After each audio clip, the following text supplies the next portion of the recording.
When the sky breaks, the ocean feeds. What if your worst fear wasn't crashing a plane, but surviving the moment after? Water 2026. A survival thriller where nature doesn't just challenge you, it hunts you. The story begins high above the Pacific Ocean. A commercial flight travels from Los Angeles to Shanghai. A routine journey, calm skies, ordinary passengers. But nothing about this flight is ordinary for long. On board, we meet Ben, played by Eckhart. He is the first officer of the aircraft, a disciplined pilot, but deeply broken inside. Ben is supposed to be a captain by now, everyone knows it, but something in his past has held him back, something heavy enough that he avoids even going home to his family. A family that is falling apart, a young son battling cancer, a wife begging him to return emotionally, not just physically. But Ben escapes all of it by staying in the air. And beside him sits Captain Rich, played by Ben Kingsley, a man who is the opposite of Ben, relaxed, carefree, a man who treats flying like just another stop between drinks and karaoke nights. He doesn't fear much, and that might be his biggest mistake. As the plane fills with passengers, we are introduced to a mix of strangers whose lives will soon collide in the worst way possible.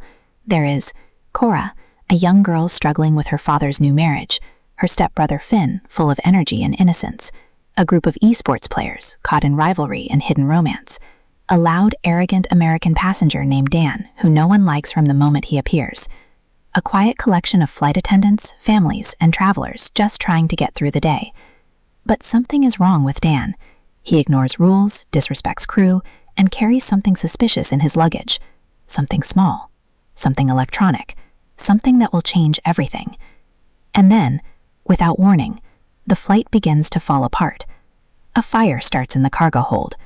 At first, it's contained, then it spreads, then it explodes, and suddenly, the sky is no longer safe. What begins as a controlled emergency becomes pure chaos. Fire erupts beneath the plane. Oxygen tanks explode like bombs. Metal tears apart from the inside. Passengers scream as luggage turns into flying weapons. And then, a hole is ripped through the aircraft. People are sucked toward the open sky. The plane is dying midair. Ben and Captain Rich fight desperately to regain control. That there is no control left, only survival. Rich attempts an emergency landing, but the ocean is already calling them down. And then it happens. The plane crashes into the Pacific.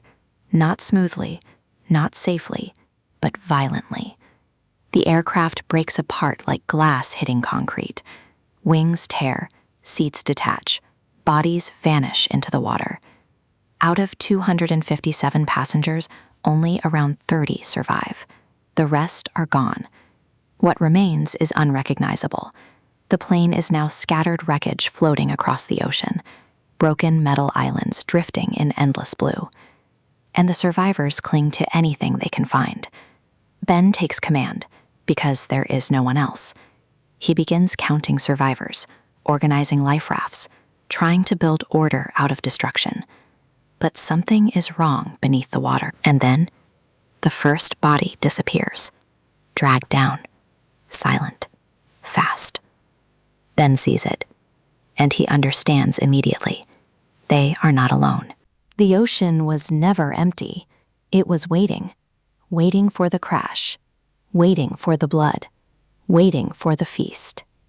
Mako sharks, fast, aggressive, unforgiving. They appear like shadows beneath the wreckage. At first, no one believes it. Then the first survivor is taken. Screams cut through the ocean. Blood spreads through the water like ink, and the sharks begin to circle. This is no longer a rescue mission. It is a feeding ground. Passengers try to escape on floating debris. Life rafts become targets. Every movement in the water attracts attention. Every scream becomes a signal. Dan, the same man who caused suspicion before the crash, continues to act selfishly. He refuses to cooperate. He fights for resources.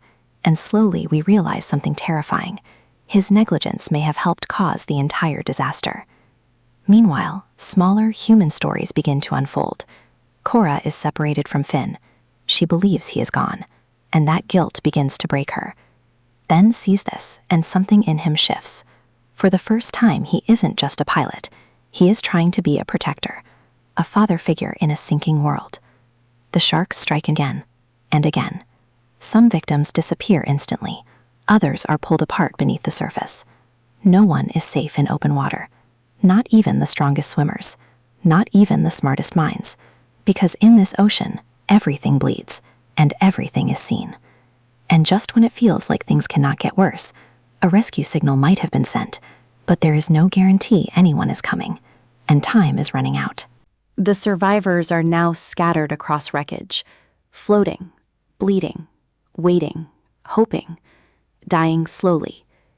Ben makes a final decision. They must regroup on the largest remaining section of the plane. But reaching it means crossing shark-infested water, and every step could be their last.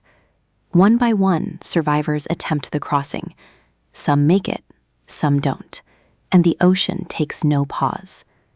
Captain Rich, injured but still alive, tries to help coordinate rescue efforts, but leadership is no longer about authority, it is about endurance, and Rich is running out of both.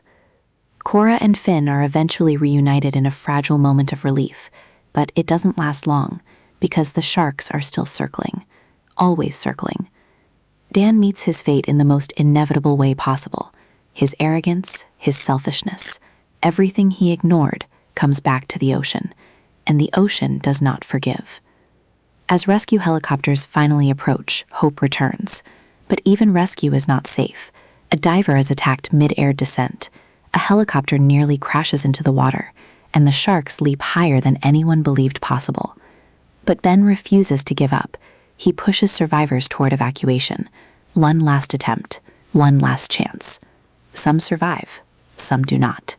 And as the ocean slowly calms, what remains of the wreckage fades into silence. In the end, deep water is not just about sharks. It is about people forced to face who they are when everything safe disappears. Ben finally confronts what he has been avoiding his entire life: his family, his fear, his failure. And in surviving the ocean, he realizes what he almost lost on land. Some survivors are saved, some are lost forever, and the ocean simply moves on, as it always does. Deep Water 2026 is a brutal survival story wrapped in chaos, disaster, and relentless shark attacks. It is about fear. It is about responsibility. And most of all, it is about how quickly civilization disappears when nature decides to take back control. If you enjoyed this breakdown, make sure to subscribe for more deep dive movie explanations, endings, and hidden story breakdowns. Because in stories like this, the ocean is never really the enemy. It is just the mirror. And sometimes, what stares back is worse than the sharks.